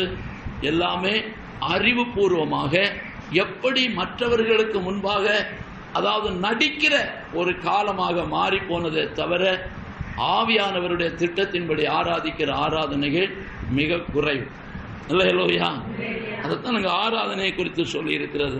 இவைகள் எல்லாம் அழகாக சொல்லிக்கிறது. அதனாலே தேவ பிள்ளைகள் இதை நான் எல்லாம் இதை சொல்லி கொண்டு போனால் நேரம் போய்விடும். அல்லேலூயா. அப்படியானா நம்ம வாழ்க்கையிலே நாம் தேவ பிள்ளைகளா இருக்கிற நாம் இந்த 1ஆம் அதிகாரத்தில் இருக்கிற அனுபவங்களை நீங்க வீட்டில் போய் நல்லா படிங்க. இருக்கிற விளக்கத்துக்கான காரியம் மட்டும் சொல்லி இருக்கிறேன். விளக்கத்துக்கு சிறகு என்று சொல்லுகிறது அறிவை காட்டுகிறது. அல்லேலூயா. சக்கரம் சுவிசேஷத்தை காட்டுகிறது. அதுபோல இன்னும் சொல்லப்பட்டிருக்கிறது, அக்கினிக்குள் இருந்து மின்னல்கள் தோன்றின. மின்னல் சொன்னா என்ன? மின்னல் என்று சொல்லுகிறது தரிசனத்தை காட்டுகிறது, அது தீர்க்க தரிசனத்தை காட்டுகிறது. அல்லேலூயா. அக்கினி ஆவியானவரை காட்டுகிறது. அப்ப ஆவியானவருடைய நிறைவில் இருந்து தான் தீர்க்க தரிசனம் வரணுமே தவிர சும்மா மனதில் வந்ததெல்லாம் சொல்லிட்டு கடைசியில் ஒன்றும் நடக்கலைன்னு சொல்லக்கூடாது. அல்லேலூயா. ஆமா, இன்னைக்கு மோடி வரமாட்டாருன்னு நிறைய பேர் தீர்க்க தரிசனம் சொன்னாங்களாம். அல்லேலூயா. அவங்களுக்கு எங்க இருந்து வந்ததோ தெரியல அந்த வெளிச்சம். அதாவது அக்கினிக்குள் இருந்து மின்னல் தோன்றி இருக்குமானால், பரிசுத்தாவிக்குள் இருந்து அந்த தீர்க்க தரிசனம் வந்திருக்குமானால் அது ஒருவரும் மாற்ற முடியாது. அல்லேலூயா. இது நமக்குள்ள இருந்து வந்தது. நமக்குள்ள இருந்து வருகிறதுனால அது என்ன செய்கிறது என்று சொன்னா பலிக்காம போகும். அல்லேலூயா. பலிச்சோ பலிக்கலையோ தேவத்திட்டம் அவர் வந்திருக்கிறார் என்று தைரியமா சொல்ல முடியும். அல்லேலூயா. ஆமா, தைரியமா சொல்ல முடியும். ஏன்னு சொன்னா யாரை கொண்டு என்ன காரியம் செய்யணுமோ அவங்கள கொண்டு தான் செய்ய முடியும். தம்முடைய பிள்ளைகளை கொண்டு சாக்கடை எல்லாம் வைக்க முடியுமா? அவர் ஒரு நாளும் அல்ல சம்மதிக்க மாட்டார். அல்லேலூயா. அப்போ தேவன் சில காரியங்களை சுத்தம் பண்ண வேண்டிய இடத்துல சுத்தம் பண்ணுகிறதற்கும், அதுபோல செய்ய வேண்டிய வேலைகளை செய்கிறதற்கும் அவர் யாரை கொண்டு செய்யணுமோ அதை கொண்டு தான் செய்வார். அதனால இதெல்லாம் நமக்கு அவசியம் இல்லை. அதனால யார் வந்தாலும் நாம பரலோகம். அல்லேலூயா. அந்த நோக்கத்தோடு நான் வாழுவோமான நமக்கு ஒரு பிரயோஜனம், நமக்கு அதாவது ஒரு ஆபத்தும் இல்லை, ஒரு கஷ்டமும் இல்லை. அப்படியான ஆவிக்குரிய தேவ பிள்ளைகள் இந்த 1ஆம் அதிகாரம் 2ஆம் அதிகாரம் என்கிற இந்த அனுபவத்தில் தேவ பிள்ளைகள் ஆவிக்குரிய அனுபவத்தை நாம் காத்து கொள்வோமானா நிச்சயமா என்ன செய்வோம்? பரலோகத்துக்கு போகிறதற்கு எந்த தடையும் இல்லை. அல்லேலூயா. அல்லேலூயா. அந்த அழகாக இந்த காரியங்களை நீங்க படித்து கற்றுக்கொள்ளும். அப்படியான இங்க சொல்லப்பட்டிருக்கிற அந்த 4 சிறகுள்ள கேருபீன், அது பக்கத்தில் இருக்கிற சக்கரமும், கேருபீன் என்று சொல்லுகிறது விசுவாசிகளாகிற பரிசுத்தவான்களாகிய நம்மையும், சக்கரம் என்பது சுவிசேஷத்தையுமே காட்டுது. அல்லேலூயா. அதுதான் வெளிப்படுத்தல வாஸ்தவம். அங்க இருக்கிற ஜீவன்கள் எப்படி இருக்கிறது? கண்களால் நிறைந்திருந்த. அதுக்கு எத்தனை சிறகு இருந்தது? அல்லேலூயா. 6 சிறகு. அல்லேலூயா. ஆமா, இப்போ நாம பார்த்தோம் அது உடன்படிக்கை பெட்டிக்கு மேல கிருபாசனத்தில் இருக்கிறதுக்கு 2 சிறகு. அப்ப அதுக்கு 2 அறிவு என்று சொல்லுது. அல்லேலூயா. அதுக்கு 2 அறிவு. அதுக்கு என்ன அறிவு? அதாவது கிறிஸ்துவுக்கு முன் கிறிஸ்துவுக்கு பின் என்று சொல்லுகிற இந்த புதிய ஏற்பாடும் பழைய ஏற்பாடு அறிவை தவிர கிருபாசனத்தில் வேற ஒரு அறிவும் கொண்டு போக கூடாது. கொண்டு போனா தப்ப முடியாது. அல்லேலூயா. அப்ப 4 அறிவு என்று சொல்லுகிறது சுவிசேஷத்தின் அறிவோடு கூட சபை என்று சொல்லுகிற புதிய ஏற்பாட்டு சபை. பழைய ஏற்பாட்டு சபைக்கு இந்த அனுபவம் கிடையாது. பழைய ஏற்பாட்டு சபைக்கு பரிசுத்தாவியானவருடைய நடத்தலோடு கூடிய இந்த அனுபவம் கிடையாது. அவர்களுக்கு சொல்லப்பட்டிருக்கிற ஒழுங்கு, அவர்களை ஆராதிக்கிறவர்களாக கூடாரமாக ஆராதிக்கிற ஒழுங்கு, அவர்களை தான் மூப்பர்கள் என்று சொல்லுகிறது. அல்லேலூயா. அவர்கள் மூப்பர். யோவான் வரையிலும் அவர்கள் பழைய ஏற்பாட்டு பரிசுத்தவான்கள் என்று சொல்லுகிறார்கள். கடந்த நாளில் ஒருவர் யூதாசும் பழைய ஏற்பாட்டு விசுவாசி தான். அதனால அவர் தண்டனை, அவர் தற்கொலை, அவருக்கு தண்டனை ஆகி அவர் பரலோகத்துக்கு வந்துடுவார்னு சொல்லுறார். அல்லேலூயா. அவர் வந்தா நமக்கு பொறாமை இல்லை. ஆனா வேத வசனத்துல சில காரியங்கள் அதற்கு முரண்பாடா இருக்கிறது. அவர் வர முடியாது என்பதுதான் அதனுடைய உறுதியா தெரிகிறது. அவர் வந்தா கேட்டுக்கலாம், ஏன்பா இப்படி மறுதலிச்சேன்னு, அவரை ஏன் காட்டி கொடுத்தேன்னு கேட்கலாம். அல்லேலூயா. அல்லனாலும் நரகத்துல கிடப்பார் கேட்கலாம். அப்படியானா தேவ பிள்ளைகளுடைய வாழ்க்கையில புதிய ஏற்பாட்டு பரிசுத்தவான்களுக்கு, அதாவது எசேக்கியேல்ல சொல்லப்பட்டிருக்கிற ஆராதனை ஸ்தலத்தில் இருக்கிற தேவ பிள்ளைகளுக்கு 4 சிறகு. அல்லேலூயா. 4 அறிவு, சுவிசேஷத்தின் அறிவு. அதுபோல் அங்கு சொல்லப்பட்டிருக்கிறது கண்களினால நிறைந்த சக்கரம். கண்களால் நிறைந்தது. கேருபீன்களும் கண்களால் நிறைந்திருக்கிறது, சக்கரமும் நிறைந்திருக்கிறது. இந்த சக்கரத்துக்குள்ள இருக்கிற அந்த தெளிவான மனக்கண்கள் தான் கேருபீன்களாகிய நமக்குள்ளே கடந்து வரும் பொழுது நாம் கண்களால் நிரப்பப்படும். இல்லையா? இந்த வேத வசனம் தான் யா கண்ணை கொடுக்க, பிரகாசத்தை கொடுக்க முடியும். இந்த உலகத்தை வெளிச்சம் போட்டு காட்டுறது இந்த வேத வசனம். பிசாசை யார் என்று காட்டி கொடுக்கிறது இந்த வேத வசனம். இல்லையா? வேத வசனம் இல்லையானா பிசாசை யாருன்னு காண முடியாது. இந்த உலகம் முழுவதையும் அறிவதற்கு இந்த வேத வசனம் இல்லையானா ஒன்றுமே இல்லை. அல்லேலூயா. வேதத்தை அறிகிற அறிவு, அது ஆவியானவர் கொடுக்கிற அறிவில் அறிகிற அறிவு தான் கண்களா இருக்கிறது. அல்லேலூயா. அப்போ இன்னும் சொல்ல போனா கடைசியா வெளிப்படுத்தல சொல்லி இருக்கிறதற்கு 6 சிறகு இருக்குதே. அல்லேலூயா. அப்ப அதுக்கு 6 சிறகு எப்படி வந்து? 6 சிறகு என்று சொல்லுகிறது தேவ பிள்ளைகளுக்கு தேவனை போல் உள்ள அறிவு. அல்லேலூயா. ஆண்டவரை போல் உள்ள அறிவு, ஆண்டவரை போல் உள்ள அறிவு. அதாவது பொதுவாக சொல்லுவாங்க மனுஷனுக்கு 6 அறிவு. அல்லேலூயா. மனுஷனுக்கு 6 அறிவு உண்டானா ரட்சிக்கப்படாதவனுக்கு 6 அறிவுன்னு சொல்லவே முடியாது. அது எந்த பெரிய பதவி விஞ்ஞானியா இருந்தாலும் சரி. அல்லேலூயா. ஏன்னு சொன்னா இந்த எறும்புகிட்ட போய் கற்றுக்கிட சொல்லியிருக்கிறார். நம்ம செய்கிறதை பார்க்கிலும் வினோதமான வேலைகளை சாதாரண எறும்பு செய்கிறோம். அல்லேலூயா. ஆமா, அதுக்கு பள்ளிக்கூடமும் கிடையாது, அதுக்கு அது தலைவனும் கிடையாது, யாரும் கிடையாது. ஆண்டவரை சொன்னார் எறும்பின் இடத்துல போய் கற்றுக்கொள்ள. அப்ப அந்த எறும்புக்கு அது அழகா தெரியுது. அதே போல இந்த சாதாரணமான சிட்டுக்குருவி பார்த்தீங்களானா, அதாவது ஒரு அங்குலம் இவ்வளவு நீளம் இருக்கு, ஒரு விரல் அளவுக்குள்ள இல்லாத விஞ்ஞான அந்த சிட்டுக்குருவிக்கு அது முட்டையிட்டு குஞ்சு பொறிச்சு அந்த குஞ்சுக்கு என்ன இறை கொடுக்கணும்னு தெரியுது. அல்லேலூயா. ஆமா, டிகிரி படிச்சு அம்மாவுக்கு பிறந்த குழந்தைக்கு என்ன கொடுக்கணும்னு தெரியுமா? அல்லேலூயா. தெரியாது. பிறந்த குழந்தைக்கு ஏதோ பாட்டிமா தான் சொல்லி கொடுக்கணும். தெரியாது. ஏன் தெரியாது? அதுக்கு ஒரு அறிவு இருக்குது. அந்த அறிவுக்கு, அதாவது முட்டையை விட்டு கோழி குஞ்சு வெளியே வருகிறதுக்குள்ளே கள்ளப்பிராந்து யாருன்னு தெரியுது. யாரும் சொல்லி கொடுத்தாங்களா? கள்ளப்பிராந்து வருதுன்னா உடனே ஓடி போய் ஒழிக்குது. யார் சொல்லி கொடுத்தது? இதெல்லாம் சாதாரணமான அறிவு ஏற்கனவே அதற்குள்ள இருக்கிறது. அப்படியானா அந்த போலதான் மனுஷன். ஆனால் ரட்சிக்கப்பட்டவர்களுக்கு தான் 6 அறிவு. அல்லேலூயா. அது இங்க பூரணப்படாது, அது பரலோகத்துக்கு போன பிறகுதான் பூரணப்படும். அல்லேலூயா. ஆமா, இங்கன்னு சொன்னா இங்க தோல்வி அடைய வந்துடும். ஏன்னா விசுவாசியும் சாராய கடையில் நிற்கிறானே. ஆமா, அநேக சாராய கடையில் விசுவாசி நிற்கிறான், பீடி கடையில் நிற்கிறாங்க, இன்னும் எங்கெல்லாமோ நிற்கிறாங்க. இவர்களெல்லாம் எப்படி 6 அறிவுன்னு சொல்ல முடியும்? ரட்சிக்கப்பட்டவங்கன்னு எப்படி சொல்ல முடியும்? இப்படி என்று சொல்லும் பொழுது இன்றைக்கு அதாவது ரொம்ப வேதனையை அனுபவிக்க வேண்டிய வரும். களக்காட்டில் பீடி சுத்தாதுங்கன்னு சொன்னால் எத்தனை பேர் சபைக்கு வர முடியும்? அதனால தாங்க வந்து பார்த்துட்டு ஓடிடுறாங்க. ஒரு ஆட்கள் பீடி சுற்றுற ஆட்கள் வந்தது, வந்து பார்த்தாங்க, அங்கே எங்கே பார்த்தாங்க, பீடி வாடையே இல்லையே, இந்த தூள் வாடையே இல்லையே, நம்ம சார் எங்கே செல்லா. அல்லேலூயா. நம்ம வராதுங்கன்னு சொல்லலை, எவ்வளோ அன்பு பாராட்டி கூப்பிட்டு பார்த்தோம். இவன் கண்டா முகத்தில் முழிக்க ஒரு தோத்திரம் கூட பண்ண மாட்டாங்க.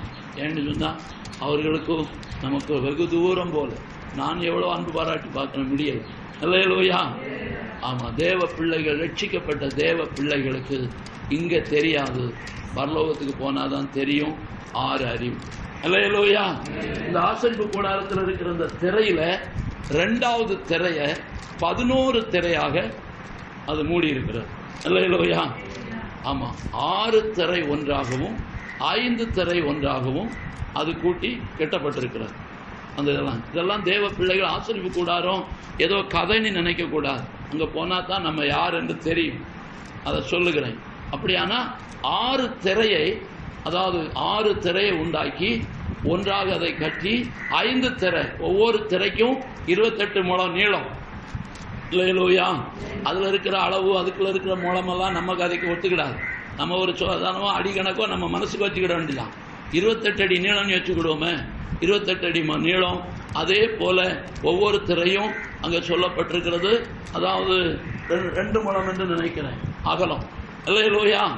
ஆமா, அது 28 அடி நீளம். இந்த நீளத்துல 1.5 முழம் நீளம். இந்த 2 முழம் தானா? சரி, பார்த்துக்கிடும் பின்னால். அல்லேலூயா.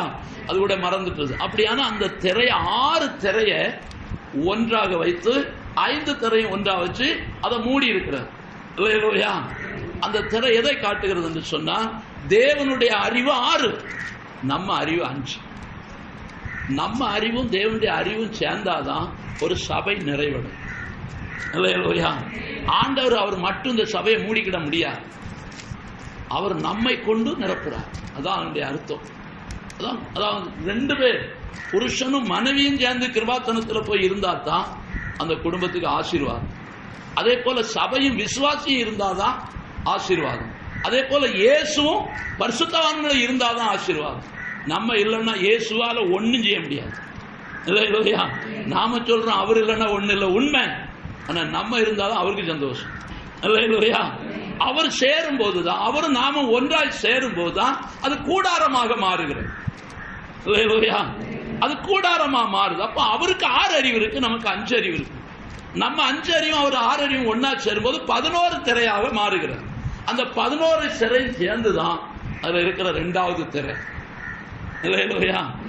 முதல் திரைக்கு மகா விசேஷம் நிறைய இருக்குது, 3வது திரைக்கு அதை விட விசேஷம் இருக்குது, 4வது திரைக்கு அதை விட விசேஷங்கள் இருக்கிறது.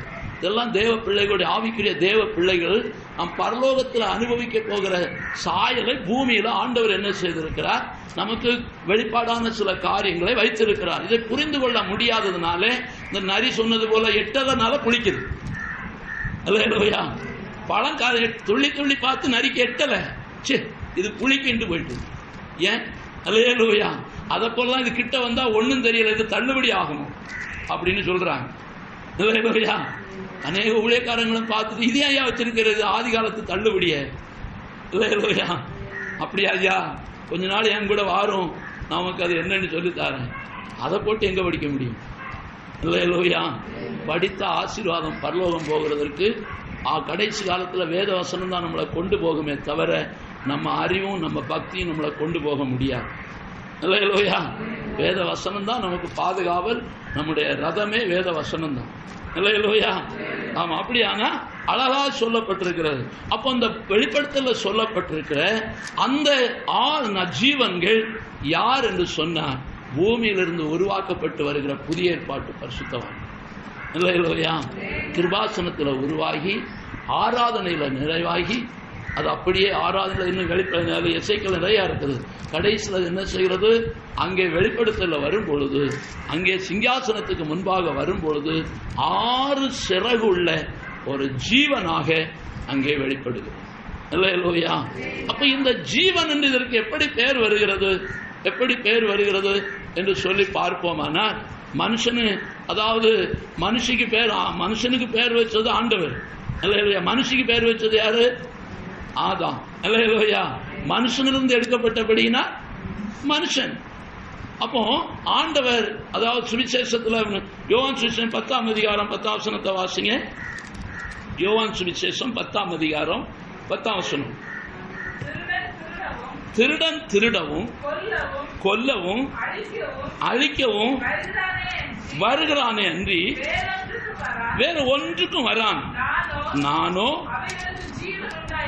அவைகளுக்கு ஜீவன் உண்டாயிருக்கவும் அந்த ஜீவன் பரிபூரணப்படவும் வந்தேன். அல்லேலூயா. நம்முடைய ஆண்டவர், அதாவது கல்வாரி சிலுவையிலே ஏசாயா 53 கடைசியில் படிக்கிறோம், மரணத்தின் மேல் அவருடைய ஜீவனை ஊற்றினார். அல்லேலூயா. அவருடைய ஜீவன் நமக்குள்ள ஊற்றப்பட்டிருக்கிறதுனாலதான் நமக்கு பெயர் ஜீவன். அல்லேலூயா. புதிய ஏற்பாட்டு பரிசுத்தவான்களுக்கு இயேசு கிறிஸ்துனுடைய இரத்தத்தினால மீட்பு. அந்த இரத்தத்தினால பழைய ஏற்பாட்டு பரிசுத்தவான்களும் விசுவாசத்தினாலே இயேசு கிறிஸ்துனுடைய இரத்தத்தினால எங்களுக்கு மீட்பு என்று சொல்லுகிறார்கள். ஆனாலும் புதிய ஏற்பாட்டு பரிசுத்தவான்களுக்கு அவர் மாம்சத்தின்படி இரத்தம் சிந்தி அந்த இரத்தத்திலிருந்து மீட்கப்பட்டதுனாலதான் நாம் ஜீவன். அல்லேலூயா. இரத்தம் எதற்கு அடையாளமா இருக்கிறது? ஜீவனுக்கு அடையாளமா இருக்கிறது. அல்லேலூயா. அந்த ஜீவன்ல இருந்து நாம் ஜீவன் பெற்றதுனாலே நமக்கும் ஜீவன் என்று பெயர். அல்லேலூயா. இப்போ உங்களுக்கு நன்றாய் தெரிகிறது, வெளிப்படுத்தல் இருக்கிற ஜீவன் புதிய ஏற்பாட்டு பரிசுத்தவான். அல்லேலூயா.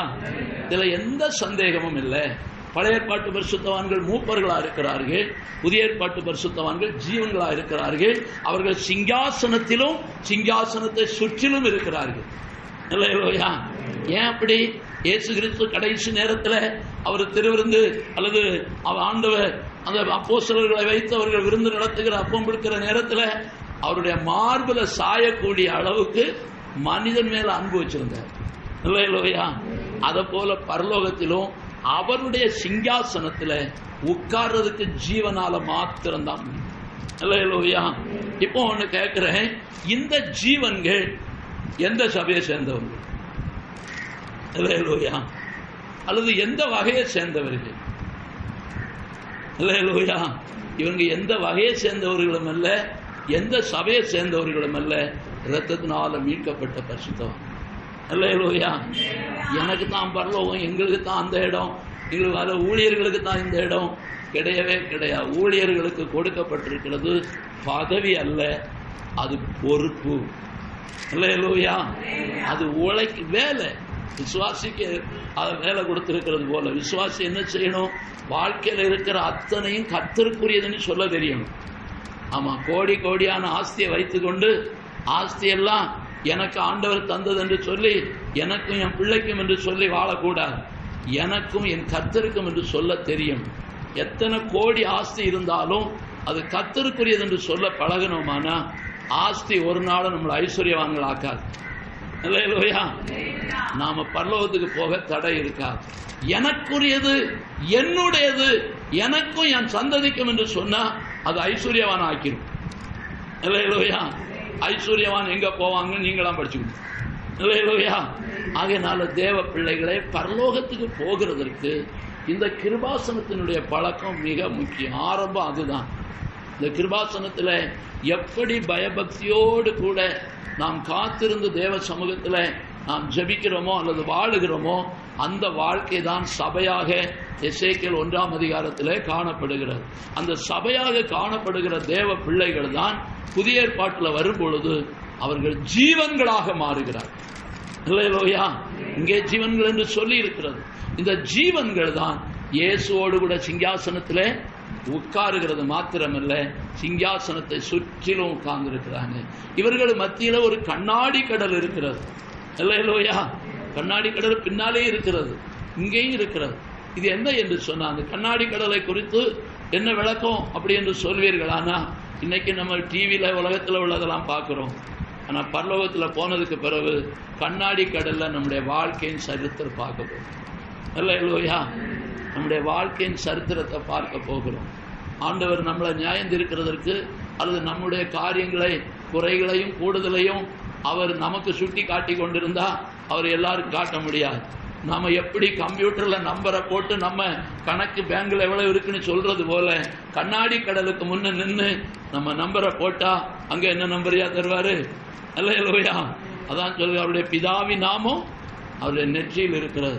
பிதாவின் நாமத்தில் நாம கம்ப்யூட்டரை ஆன் பண்ணா அங்க என்ன செய்யும்? நம்முடைய வாழ்க்கையின் சரித்திரம் அப்படியே கண்ணாடி கடல்ல எல்லாம் வரும். அல்லேலூயா. ஆமா, எவ்வளவு நாள் ஜெபம் பண்ணி இருக்கிறோம், எவ்வளவு நாள் பிரயாணம் பண்ணி இருக்கிறோம், எத்தனை நாள் ஆராதனைக்கு போயிருக்கிறோம், எத்தனை நாள். அல்லேலூயா. அது நீங்களே பார்த்துக்கணும். வாழ்க்கையின் சரித்திரம் ஒரு இமைப்பொழுதும் மாறாமல் கேமரா எடுத்துக்கொண்டே இருக்கிறோம். அல்லேலூயா. ஆகையினால தான் சொல்கிறோம், நேரத்தை வீணா போக்காதுங்க. ஆராதனையிலையும் ஜபங்களிலேயும் வாழ்க்கையில் நேரத்தை வீணா போக்காதுங்க. தேவ சமூகத்தில் எப்பொழுதும் நம்மளை மேப்பு எடுக்குது. ஆண்டவர் சொன்னார், புத்திரம் மேலே இருந்து சாட்சி கூறும், கல்லில் சுவரில் இருந்து சாட்சி எடுக்கூறும். இதெல்லாம் சாட்சி கூறல, இவைகளெல்லாம் கேமரா. அல்லேலூயா. தலைக்கு மேலே இருக்கிற ஓடும் சுற்றிலும் இருக்கிற சுவரும் எல்லாம் கேமரா. இதெல்லாம் எடுத்து அப்படியே அங்கே அனுப்பிடுது. அல்லேலூயா. அவருடைய கடலுக்கு அனுப்பிடுது, கண்ணாடி கடலுக்கு அனுப்பியிருக்கிறது. கண்ணாடி கடல்ல எல்லாம் இருக்கு. நாம் அங்கே போய் ஒரு பின்மாற்றத்தில் போன காரியத்தை பார்த்தா எப்படி இருக்கும்? அல்லேலூயா. தாமஸ் பாஸ்டர் அந்த காரியங்களை அழகா சொல்லுவார். ஒரு மனுஷனுடைய சரித்திரத்தை அங்கே பார்க்கும் பொழுது பிறந்த நாள்ல இருந்து, தாய் வயிற்றிலிருந்து பிறந்த நாள்ல இருந்தே ஆண்டவர் அங்கே போட்டு விட்டுருப்பாராம். தாவீது சொல்கிறான், கருவிலேயே அவர் கண் கண்டது என்று சொல்லுகிறான். அப்படியானா கருவிலிருந்தே என் வாழ்க்கை எப்படி இருந்துன்னு அங்கே தெரியும். அப்படி வரும்பொழுது அவனுக்கு ரொம்ப சந்தோஷமான ஒரு நாள் உண்டான். அது எந்த நாள்னா கல்யாண நாளாம். அங்கே பூமாலை தானா, அவனுக்கு காரா, அவனை தாங்குவாரான், தடுக்குவாரான். இதெல்லாம் பார்த்த உடனே அவனுக்கு ரொம்ப சந்தோஷமா. ஆனால் அதுக்கு பிறகுதான் வாழ்க்கையில் எத்தனை தவறு நடக்கிறது என்பதெல்லாம். அதுக்கு முன்ன உள்ள தவறெல்லாம் கூட கஷ்டம் இல்லை. ஆனால் அதுக்கு பின்பம் தேவ சமூகத்தில் இல்லாமல் போனால் அதெல்லாம் அங்கே எல்லாம் இருக்கும்போது அவனே என்ன செய்வானா? அவன் அதாவது மீட்கப்பட்டிருந்தா பர்வத்தில் இருப்பானா, இல்லைன்னா அந்த கண்ணாடி கடலை பார்த்துட்டு ஓடியே போயிடுவானா நரகத்தை பார்த்து. ஏன்னா நாம் பண்ணியிருக்கிற அநியாயத்துக்கு நமக்கு இங்கே இடம் இல்லை. நியாயம் தீர்க்க கர்த்தர் அவர் அல்ல, அவர் கண்ணாடி கடலுக்கு முன்னால கொண்டு நிறுத்துவாரு. அங்க நம்ம சர்டிபிகேட் அழகா வரும். ஆமா, அல்லேலூயா. +2 படித்த பிள்ளைகளுக்கு நம்பரை போட்டு நெட்ல பாக்குறாங்க. அது இல்லாத பிள்ளைகள் பள்ளிக்கூடத்துல போர்டை பாக்குறாங்க. அல்லேலூயா. நம்ம நம்பரை காணல, இங்க தெற்றாகும், அங்க தெற்றாகும். அல்லேலூயா. ஒருவருடைய ஜீவியமும் குறை வராது. ஏன்னு சொன்னா இவங்க எழுதின பேப்பரை கேட்கணுமானா ரொம்ப பணம் கட்டணும். அங்க அப்படி இல்லை, பேப்பரோட சேர்த்தே வரும். அல்லேலூயா. நம்ம நிலைமை எல்லாம் நம்ம ஆடுனது பாடுனது எல்லாம் அப்படியே வரும். ஆமா, இன்னும் ஆட்டத்துக்கு இத்தனை மார்க்கு குறைவு, இன்னும் பாட்டுக்கு இத்தனை மார்க்கு குறைவு, இன்னும் டான்ஸுக்கு இத்தனை மார்க்கு குறைவு, இதெல்லாம் அங்க கிடையாது. அதனால இங்க டான்ஸ் ஆடி இப்ப பெந்தகோஸ்துல நிறைய டான்ஸ் ஆடுறாங்க. அல்லேலூயா. இதெல்லாம் எத்தனை முறை சொன்னாலும் கேட்கறது இல்லை. இங்க டான்ஸ் ஆடாதுங்க, அதாவது விசேஷத்தை நடிச்சு காட்டுருங்க, ஆனா டான்ஸ் ஆடாதுங்கன்னா இல்லை நாங்க ஆடதான் செய்வோம். அதுக்கெல்லாம் அங்க மார்க் போட்டு வச்சிருக்கிறார். அல்லேலூயா. தேவ பிள்ளைகளை, நாம் ஜீவன்களா இருக்கிறோம். நேரம் போய்விட்டது, நாம் ஜெபிக்க போகிறோம். அப்படியானா இந்த எசேக்கியேல் தீர்க்க தரிசன புஸ்தகத்தை நீங்கள் திரும்பவும் வாசிக்க வேண்டும். நீங்கள் உங்கள் வீடுகளில் போய் இந்த 2 அதிகாரத்தையும் திரும்ப திரும்ப வாசிப்பீர்களானால் அங்கே சொல்லப்பட்டிருக்கிற ஜீவன் நம்மை குறித்து தான் சொல்லியிருக்கிறது. அதற்கு கொடுக்கப்பட்டிருக்கிற 4 சிறகுகளும் 4 சுவிசேஷத்தின் அறிவு. கால்கள், அது கன்றுக்குட்டியின் கால் போல் இருக்கிறது. அது வேறுபாட்டின் அனுபவத்தை காட்டுகிறது. தேவ பிள்ளைகள், கர்த்தருக்காக நிமிர்ந்து நிற்கிற தேவ பிள்ளைகள். சக்கரம் சுவிசேஷமா இருக்கிறது. சக்கரத்துக்கு உள்ளே சக்கரம் இருக்கிறது. அது சுவிசேஷத்துக்குள்ளே சுவிசேஷம் இருக்கிறது. அதுபோல கண்களால் நிறைந்திருக்கிறது. வேத வசனம் நமக்கு கண்ணாய் இருக்கிறது. ஆவியானவர் அந்த கண்களால் நம்மை நடத்துகிறார். அப்படியானா தேவ பிள்ளைகளே, இந்த அக்கினி தீபங்கள் இந்த இதெல்லாம் சிங்காசனத்துக்கு முன்பாக எரிந்து கொண்டு இருக்கிறது என்பதை நாம் வெளிப்படுத்தலை படிக்கிறோம். எல்லாம் சொல்லிக்கொள்ள நேரம் இல்லாதபடினாலே நான் உங்களுக்கு விடுகிறேன். வேத புஸ்தகத்தில் இருக்கிற எல்லா ரகசியங்களையும் சொல்லி கொண்டு போனா நம்ம காலம் போதாது. ஆனால் ஒன்றை மாத்திரம் சொல்லுகிறேன், ஆண்டவர் சீக்கிரம் வரப்போகிறார். நீங்கள் ஜீவன்களாக இருக்கிறீர்களா? அந்த 6 சிறகுள்ள ஜீவன்கள் என்று உங்களை சொல்ல முடியுமா? அல்லது 4 ஜீவன்கள ஜீவன் சிறகோடு கூட இருக்கிற ஜீவனாய் நான் இப்பொழுது வாழுகிறேன். அது பரலோகத்தில் தான் 6 சிறகாக வெளிப்பட முடியும். அது தேவனுடைய நிறைவு. ஆனால் இன்றைக்கு எனக்கு 4 சிறகு. அது சுவிசேஷத்தின் அறிவு. எத்தனை பேருடைய வாழ்க்கையில சுவிசேஷத்தின் அறிவு இருக்கிறது? சுவிசேஷத்தின் அறிவு இல்லாமல் இருக்குமானா நீங்கள் இன்றைக்கே சுவிசேஷத்துக்கு கீழ்ப்படிய வேண்டும். உங்கள் நேரங்களை வேஸ்ட் ஆக்கக்கூடாது. நீங்க எங்க போனாலும் உங்கள் தலைக்கு மேல் ஒரு மண்டலம் இருக்கிறது, அதுல கேமரா இருக்கிறது. உங்களை ஒரு நாளும் தவற விட முடியாது. உங்களை ஆண்டவர் ரோட்ல போகும் பொழுதும் உங்களை தாக்குவதற்கோ உங்களை அழிப்பதற்கோ சத்துருக்கு இடம் கொடுக்க மாட்டார். காரணம், உங்களுக்கு மேலே அங்கே வச்சிரக்கல் மண்டலம் இருக்கிறது. எனக்கு மேலே வச்சிரக்கல் மண்டலம் இருக்கிறது. நான் அநேக முறை இந்த காரியங்களை நான் விசுவாசித்து ராக்காலங்களிலும் அல்லது பயங்கரமான சூழ்நிலை போகும் பொழுதும் எனக்கு மேல் ஒரு மண்டலம் இருக்கிறது. அந்த மண்டலத்தில் என் ஆண்டவர் உட்கார்ந்து இருக்கிறார். அவர் என்னோடு கூட வருகிறார். அவருடைய பாதுகாவல் என்னோடு கூட இருக்கிறது. எந்த சத்துருவோ, எந்த தீமையோ, எந்த விஷப்பூச்சோ, எந்த ஆபத்தோ என்னை மேற்கொள்ள முடியாது. என்னை மேற்கொள்ள முடியாது. இந்த அறிவு தேவ பிள்ளைகளுக்கு மிக அவசியம். நான் ஆபத்தான நிலையில போகிறேன், தனியாய் போகிறேன் என்று சொல்லும் பொழுது நீங்க உணர வேண்டும், எனக்கு மேல் மண்டலம் இருக்கிறது. என் அப்பா எனக்கு மேல இருக்கிறார். அவருடைய மகிமை இருக்கிறது, அவருடைய காவல் இருக்கிறது. அது என்னை காக்கும் என்கிற தைரியம் உங்களுக்கு வேண்டும். இதை நீங்கள் மறக்கவே கூடாது. எந்த ஆபத்து வருமானாலும் நீங்கள் இந்த அறிவுக்குள்ள இருப்பீர்களானால் அந்த ஆபத்தில் ஆச்சரியமாய் உங்களை ஒரு ரோமத்துக்கும் சேதம் இல்லாமல் பாதுகாக்க அவரால் முடியும். அவருக்கு முடியும். எத்தனையோ பரிசுத்தவான்களுக்கு அவர்கள் ஓட்டின வாகனம் நொறுங்கி போயிருக்கிறது, ஆனால் அவர்களுக்கு ஒரு ரோமமும் சேதம் இல்லாமல் எழும்பி இருக்கிறார். இதெல்லாம் தேவ பிள்ளைகளுக்கு கிடைக்கிற பாக்கியம். எல்லாரும் ஒரு நிமிடம், ஆண்டவரே என்னையும் ஜீவனாக மாற்றும். எல்லாரும் கேட்போம், என்னையும் ஜீவனாக மாற்றும். நான் ஜீவனாக மாற வேண்டும். நான் ஜீவனாக வெளிப்பட வேண்டும். 6 சிறகுள்ள ஜீவனாக நான் மகிமையில வெளிப்பட வேண்டும். மகிமையில் வெளிப்பட வேண்டும். ஹல்லேலூயா. ஸ்தோத்திரம், ஸ்தோத்திரம், ஸ்தோத்திரம்.